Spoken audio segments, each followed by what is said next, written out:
This is the politics of everything, and I'm your host, Amber Daines. Welcome to the podcast where we want to discuss the politics of everything, from money to motherhood, nutrition to narcissism, startups to secularism, the environment to equality, and much more. Our guests are experts in their field or topic of choice, even if you've not yet heard their name. This is a bipartisan podcast, so while we love exploring varied views and get a buzz from a healthy debate, by no means is this a one-sided forum for any one political view. So please listen up and enjoy the politics of everything.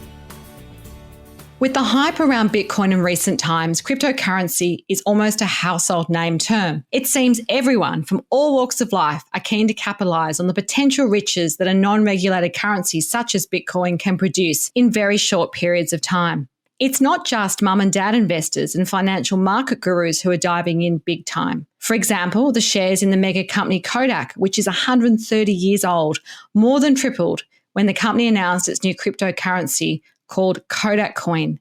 But where do you start in the cryptocurrency world? How do you get the skin in the game? What are the rules?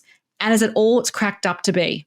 My guest today is Futurist Steve Sammartino, who talks to me about the politics of cryptocurrency. Welcome, Steve. Thanks for having me. Wow, this is going to be a popular podcast. I can already feel it. It's such a hot topic at the moment, but I'm going to step back a little bit from the politics of cryptocurrency and ask you personally, as a kid, were you fascinated with the business world, or what did you actually dream of when you were growing up as a young boy?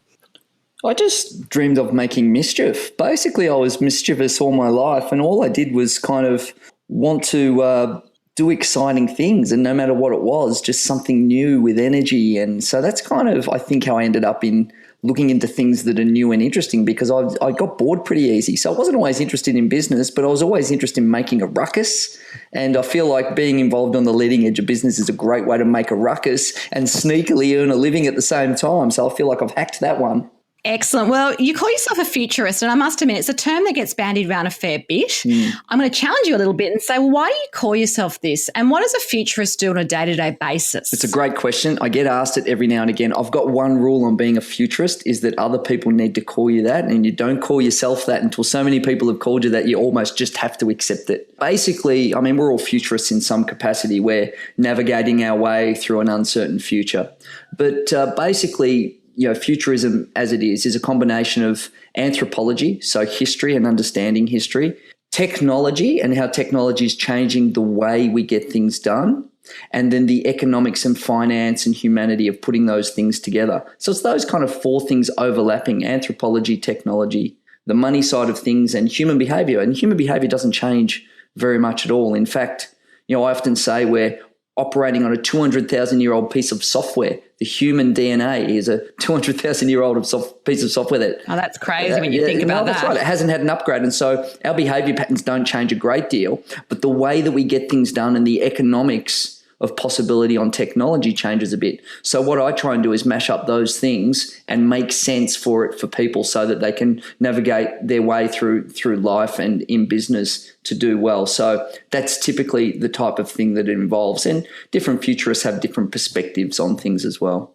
So what is your own experience with cryptocurrency, which is our hot topic today? Are you trading in it? Do you love it? Do you hate it? I love it. I don't trade in it. I own a number of coins. I think I tease one of my friends, Nick, who we were experimenting with the currency, 2011, and he bought me a pizza with a Bitcoin, because I paid for the pizza and he paid me in Bitcoin, and I laugh at him and say, that's my $10,000 pizza or my $20,000 pizza, whatever Bitcoin happens to be worth on the particular day. And so absolutely. And I send him an email every now and again when the price goes up, and just sort of rub it in his face for a bit of fun. But look, I hold cryptocurrencies and Bitcoins and Ethereum. I don't trade in it. I'm more interested in the technology and its possibility rather than getting rich quick on it. I think it's a very interesting technology, and it's here to stay. It certainly won't go away, but let's just understand that this is a bumpy ride that we're about to go on, and the technology is in its infancy, so there's going to be a lot of change around that as well. It kind of reminds me, and it's obviously not quite the same, when people, bought the first version of, the iPad or something like that. Like, it was okay, but it wasn't great and it was a bit clunky and no one really knew how to use everything. And I guess these sorts of things being a technology in essence, which is what currency is, according to your definition, it kind of is going to go through certain cycles, I imagine. So I'd love to know, just in the most basic level for anyone listening today, what exactly is cryptocurrency and how did it even get started? I mean, Bitcoin's a version of it, but it's bigger than that. So could you just give us a really simple definition of what cryptocurrency really is? So cryptocurrency is a currency that isn't owned or controlled by anyone. It's actually a piece of software that gets put out into the marketplace. So the software goes out and it works on nodes. And so all of the computers that are linked to this system of the software, they're part of the nodes. And the way that you get cryptocurrency out into the marketplace is that you mine it. And the way that you mine it is your computer has to solve a complex mathematical equation to take out some coins. Now, the coins are just numbers that sit on a system, which is a little bit like what happens in the banks. Like, we don't even touch a lot of our money now. But what happens is there's not one government or country that owns or controls it. And with Bitcoin, there's never going to be more than 21 million Bitcoins. And so they just release a certain amount at a time. As they're mined up, you get blocks of Bitcoin. And then we trade those currencies to and from each other in much the same way that you would put cash from one person's wallet into another person's wallet. And so we can just trade, directly, from our phone to someone else's phone, and it's anonymous and no one controls it. And if you trade a Bitcoin, the value of Bitcoin goes up and down depending on what people think it's worth. So that's where the speculation is coming. But it's basically, in simple ways, a digital currency that lives on computer systems that we can use without any government interference. That's the basic dream of cryptocurrency. And you mentioned its finite ability, like the fact that there's only going to be so many released. How do we really know that's the case? Has it already been made and it's kind of that's it? So or like, is it still one of those things where there's going to be Mark II of this and we're going to all be doomed? Well, this is really interesting, right? And this is where it's similar to what you say, like an early version of technology. In some ways, it's like the dotcom boom, right, where it's almost like a bit of a land grab where people want to get in on something because they think it might be worth more in the future, and we really don't know. But the one thing for sure is that, Bitcoin will never have more than 21 million Bitcoins because it's written in the software, and the software is open source, and we can have a look at that software and see what's written in the code. So we can see that, and we know that it's true. But the problem, of course, is that Bitcoin and all crypto are usually based on open source software. Now, what that means for the non-nerds out there is basically the software, you can almost make a copy and paste version of it and make your version. So I can go out and make Steve coin, or someone else can go out and make, Cola coin or Kodak coin, as you mentioned. So what you have is that cryptocurrency isn't singular like gold. There's only one gold. Now, there's Ethereum and all these other, and Litecoin and Ripple and all these other coins that are out there. So anyone can go and make their version of a cryptocurrency. So it's a bit of a race, and the ones that win are those that have the most trust and the most stability. But there's some challenges with the coins because they're highly speculative. They use a lot of energy to generate, and there's some challenges that go with it. Because it's open source, the technology is turned into a bit of a bubble. I can feel that already, because you just read online every day. Like, there seems to be ongoing messages. We're inundated with social media stories of crypto success, and it is fascinating because it's not regulated. It can be traded for free in real time. It's scarce, as we've touched on. And even that mysterious story behind this figure, Satoshi Nakamoto, with a fake name, obviously, which we found out later on was an Australian called Craig Wright, less interesting name, I have to say, who created this first Bitcoin in 2009, which is the most well-known cryptocurrency. It kind of feels like a little bit dangerous. So why would sort of big companies like Kodak, for example, feel safe moving into the space? Or is it just about dipping their toe in the water and seeing what happens? And by the way, with the Satoshi Nakamoto, no one knows for sure if it was that Craig Wright or a number of people. Are you serious? Oh, well, everyone told me it's still him, a lot of speculation about it, because the person who who launched, or the persons that launched Bitcoin, are worth several $1 billion now based on its current valuation. And in some ways, it's illegal to create a currency. No state or nation state really allows that. So there is still shrouded in some mystery. The reason that companies are getting involved is, and I think it's the underlying technology around it that's really important. It's a little bit like the early dotcom, where we know that this is a revolution and something big is going to happen. And now that companies have seen their industries be disrupted, I mean, the classic ones are newspapers and media and music, but finance here, and anticipate, could be circumvented and disrupted, because what cryptocurrencies allow is a new form of peer-to-peer trading without a centralized authority. Now, cryptocurrencies are built on an idea called the blockchain, and that's where the real value is. The real value is more in the blockchain than the cryptocurrency. The cryptocurrency is one way of using the blockchain, and I'll give the listeners a good analogy. If we imagine cryptocurrency as like a website, but the blockchain technology that makes cryptocurrency possible, that's a little bit like the internet. And the reason that companies would dip their toes in is that they know that this is a revolution. And if you wait and see what happens, there's a good chance that you get circumvented by new technologies. And so that's why companies now are very keen to get involved. And again, a lot of it's just putting a toe in. They're not all in. They tend to go in a little bit. That's why we're seeing it.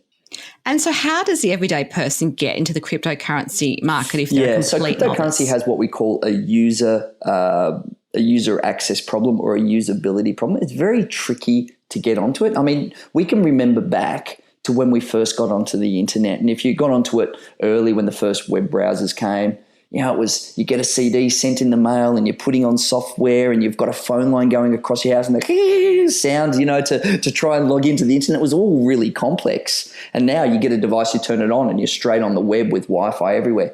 And you're totally irritated if it doesn't connect the first time. You expect it to go to space and go to a satellite and serve you up exactly what you want right now. And if you don't, you're angry, right? So we forget that the early internet was complex like this. Now, the way to get on to a cryptocurrency, if you want to, is to go onto one of the exchanges. Now, the exchanges are kind of ironic because they actually almost go against the basic premise of cryptocurrency, which is not having a centralized authority.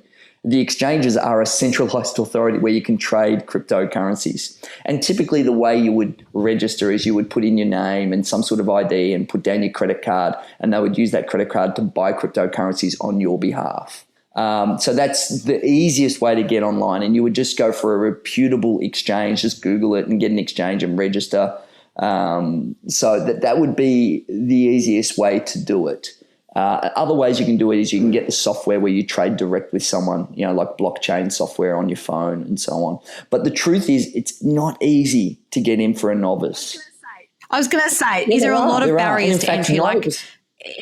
People make it seem easy. Like, it just doesn't seem like it is just this one-step process. It's not like getting a trading account with Westpac, for example, or a different organisation and actually being able to do my shares myself. It sounds a bit more complicated. But if you go to the major exchanges, you can find it pretty easy. So if you went to Coinbase, which is the world's biggest exchange, and just registered on Coinbase, it's pretty easy. To get on there. You just put your credit card details down. They send you some money into your bank account, and then you verify how much money they sent you, 1 or 2 cents, and then you send them a note, and then you register and put a password in. And you can be sort of, buying Bitcoin within half an hour if you want to.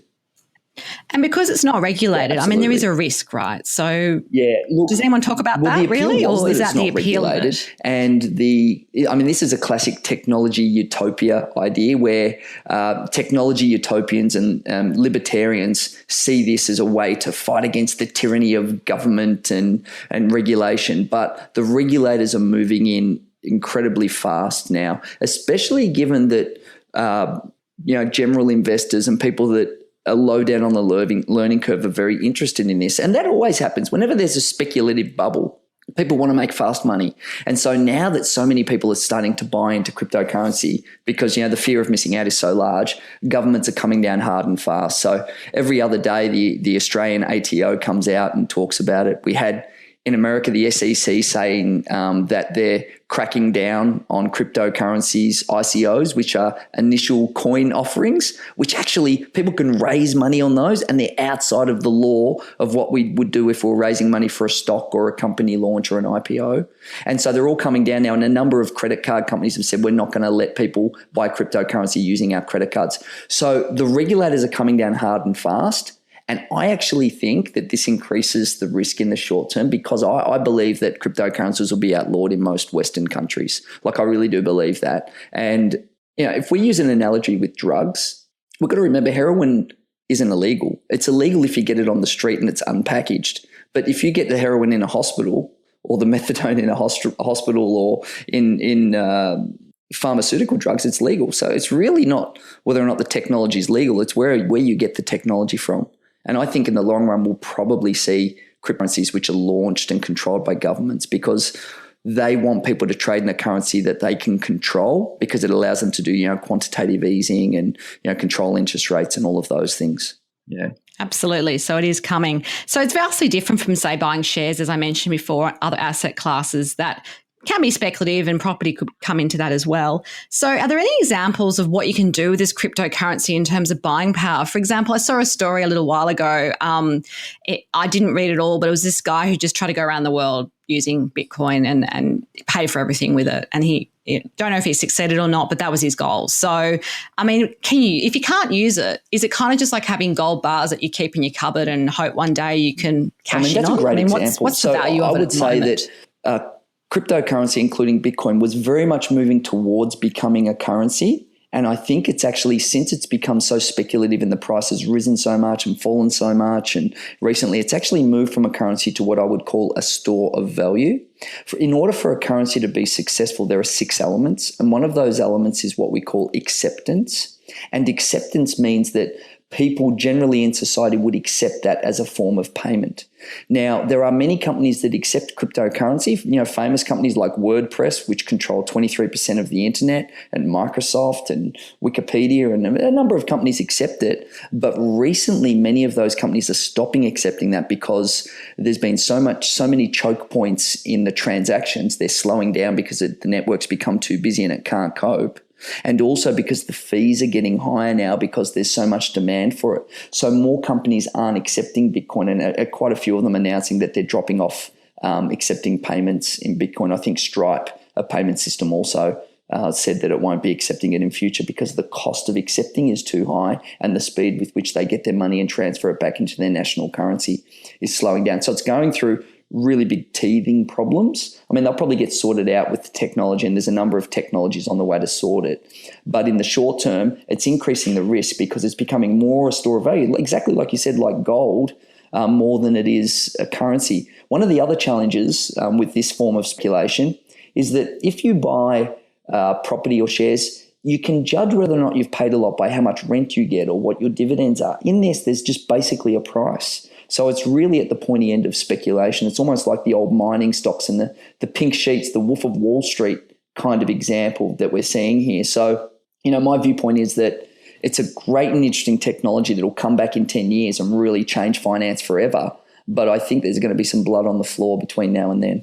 It sounds like it's kind of, coming to that end of kind of, it's not new and shiny. We need to actually think about this more seriously. And I did see a headline yesterday that fascinated me because I knew that we'd be chatting today, and it was something like, is Bitcoin going to be like floppy disks, where we just kind of are all into it and now no one wouldn't even know what to do with it. So there's so many analogies of what it may become, but we could all be wrong. There is one interesting thing about currency, and I think the listeners will find this interesting, is that every time we've had a new technology arrive or a new era of technology in humanity, if we look at history, and this is this history element coming in, there's been a new currency arrive with the new technology era.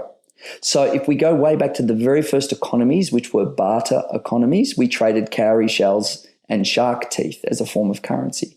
When we entered the age of discovery, we used bills of exchange as a form of currency. During the Iron Age, we had ferrous and metal coins for the first time. During the Agricultural Age, we had grain receipts. and checks of payment arrive. And during the industrial dawn, which is where we're living now in the past 200 years, we had the very first fiat currencies arrive, which are government-backed bills and notes. And so in a digital age, it is inevitable that we will have a or a number of digital or cryptocurrencies, but it's finding the digital and cryptocurrencies that will end up adopting en masse. That's where the interesting thing is. So the technology itself, I think, will survive, but what the eventual winning technology is, a little bit like picking the best stock in the dot-com boom. Like Amazon's share price didn't recover from the dot-com boom loss in 1999 until 2008. So there was nearly 10 years before Amazon got back to the price that it was after the dot-com boom in 1999. And now Amazon is what I think the second biggest company in the world or third biggest company in the world. So will Bitcoin be the Amazon of the crypto age, or will it be another one that we haven't heard of like a Google? I mean, we don't know. Yeah, absolutely. Darwinian theory of cryptocurrency. Right. I love it. Survival of the fittest. I was very fascinated. I know I shared this with you ahead of our chat today. German teenager, this guy called Eric Fintman, a 19-year-old who basically turned his €1,000 that he got from his grandma into 1.9 million in Bitcoin, is one of those media sensational stories which is going around. And he's kind of got this advice, which, you know, no offense, but when you're 19, you don't really know everything, even though you think you do, that becoming a Bitcoin millionaire in the next decade, if you don't do it, it's actually your own fault. So it sounds like it can't just be good news all the way. I mean, he's obviously young and, you know, he's done well, but is there that point where people should just maybe stop, pull out? I mean, how do we know? Or do you just kind of, if you've got a strong appetite for risk and you're 19, who cares? Here's what I'm going to say, right? And I really do this, and this has nothing to do with age. Let's just call it inexperience. And you can be inexperienced when you're 10 years old or 90 years old. That is the most foolish statement I've read in the last 12 months, maybe even the last 10 years. What we have here is someone who, it's foolish. And I'll tell you why it's foolish. That's a big call. No. Yeah, we are living through the era of Trump, I'm going to tell you why. I'm going to justify call. this economically, is that what he said is based on luck, right? And it may well be that each Bitcoin becomes worth $1 million. That may well be. But if it is that you allocate your finances towards that and you're speculating against it, you're not investing. And speculators get rich. They sure do. And they're the people that get the stories written about them. But for every one speculator that makes it, there's 1 million that you don't read the story about. And we can follow the one anomaly and think that that's right. Should you speculate? Yeah, I think that any investment portfolio should have between 1% and 5% of its assets allocated towards high speculation, where your returns might be 10,000 to 1. But the one thing that I know for sure is that the economy doesn't ever live on speculation, and long money always lives where there's astute investments, based on return on investment, not just will the price go up. So the statement that he's made is, I think, shows a lack of experience in understanding investment vehicles, whether or not they're cash, currency, shares, building a business or property. And I think that a small allocation of your portfolio towards that might be prudent, but anything beyond that is pure speculation. And he clearly doesn't have any knowledge about how investing really works. He will learn. It'll be one of those stories where in 10 years' time they'll go, and where is he now? And he'll either be doing really well or he's Warren Buffett, blown it all. The second richest person in the world who's been through a number of cycles and seen all of this before, and seen it 10 times over.